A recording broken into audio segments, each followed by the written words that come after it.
হাতির আক্রমণে দুই যুবকের মৃত্যু, শোকের ছায়া রাজগঞ্জের গাজলডোবায়। জলপাইগুড়ি জেলার রাজগঞ্জ ব্লকের গাজলডোবা টাকিমারি চর এলাকায় হাতির আক্রমণে দুই যুবকের মৃত্যু হয়েছে।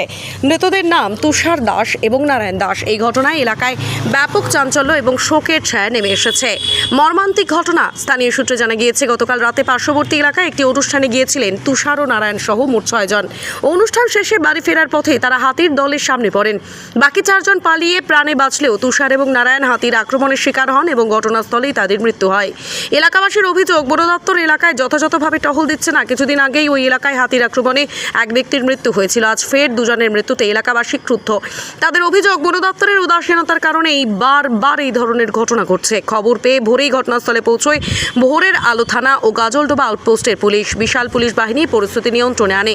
পরে বন দপ্তরের আধিকারিকেরা ঘটনাস্থলে আসেন। এ বিষয়ে বৈকুণ্ঠপুর বন বিভাগের এডিএফও রাজীব লামা ঘটনাটিকে অত্যন্ত দুঃখজনক বলে আখ্যা দিয়েছেন। তিনি জানান, আজ পরিবার এবং স্থানীয়দের সাথে কথা বলেছি। তারা দ্রুত পদক্ষেপ গ্রহণকারী দল এবং বেড়া তৈরির দাবি জানিয়েছেন। আগামীকাল গ্রামবাসীদের নিয়ে এ বিষয়ে আলোচনার উদ্যোগ নেওয়া হবে। মৃতদের পরিবারকে সরকারি সহায়তা প্রদান করা হবে। এই ঘটনা আবারও বনাঞ্চল সংলগ্ন এলাকায় বন্যপ্রাণী ও মানুষের সংঘাতের বিষয়টি সামনে নিয়ে এসেছে। দেখুন বিস্তারিত।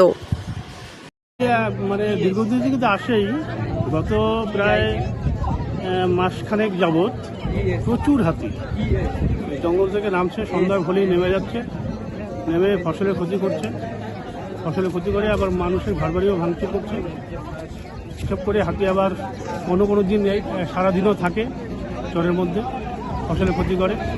তারপরে সন্ধ্যার দিকে সকালের দিকে বের হয়ে যায়, আবার নামে। হাতিগুলো নেমে মানে ছত্রভঙ্গ হয়ে যাচ্ছে, প্রায় 100টা হাতির উপরে হবে, ওরা ছত্রভঙ্গ হয়ে যাচ্ছে এখানে নেমে। বন দপ্তর কেমন সক্রিয় কাজ করছে এখানে? বন দপ্তরের কথা যত কম বলা যায় ততই ভালো। এর আগে 14 তারিখে ফরেস্ট লাগোয়া রাজেশ উরাওকে হাতিতে মেরে ফেলে। বন দপ্তর ওখানে ডেড বডিটা নিতেও আসেনি। হ্যাঁ, লাস্টে সন্ধ্যার সময় একজন ফরেস্ট গার্ড এসেছিল, পুলিশ ছিল। হ্যাঁ, বন দপ্তর সেই বডিটাকে নিয়ে যায়। তারপরের দিন কথা ছিল, ওনারা প্রতিশ্রুতি দিয়ে যায় যে পরের দিন ওই বাড়িতে আসবেন, আসেনি।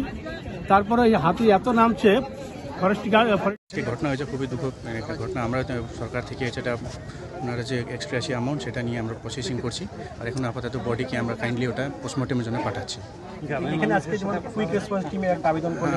আমরা ওটা দেখছি ফেন্সিং কুইক রেসপন্স টিম, আর এখন আমাদের এখানে টিম থাকবে আজকে রাত্রিবেলা থেকে, প্লাস আমাদের পুলিশ, আমাদের গাজলডোবা থানিয়ে থাকবে, ওনারা টিম থাকবে। আমাদের এসি সাহেবও ছিলেন এখানে, প্লাস আমি এবং এডিএফও স্যার, ওখানে আরেকটা এডিএফও সাহেব আছেন। আমার সম্পূর্ণ রেঞ্জ, বাইরে থেকেও একটা টিম আসছে সেটা নিয়ে। এখানে আমাদের ওনাদের যেটা ডিমান্ডসগুলো আছে, কালকে আমরা একটা মিটিং মিলন আমাদের গাজলডোবা থানাতে একটা মিটিং হবে, সেটা নিয়ে আমরা একটা আলোচনা করব। সরকারি নিয়ম অনুযায়ী কি ক্ষতিপূরণ একদম ওনারা পাবে। নাম এবং Rajib Lama, ADF Baikunthapur. Thank you.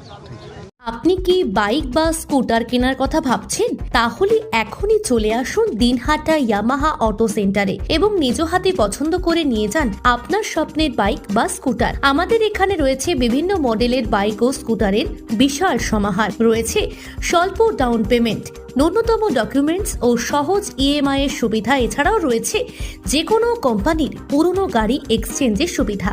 তাই আর দেরি না করে এখনই যোগাযোগ করুন দিনহাটা ইয়ামাহা অটো সেন্টারে।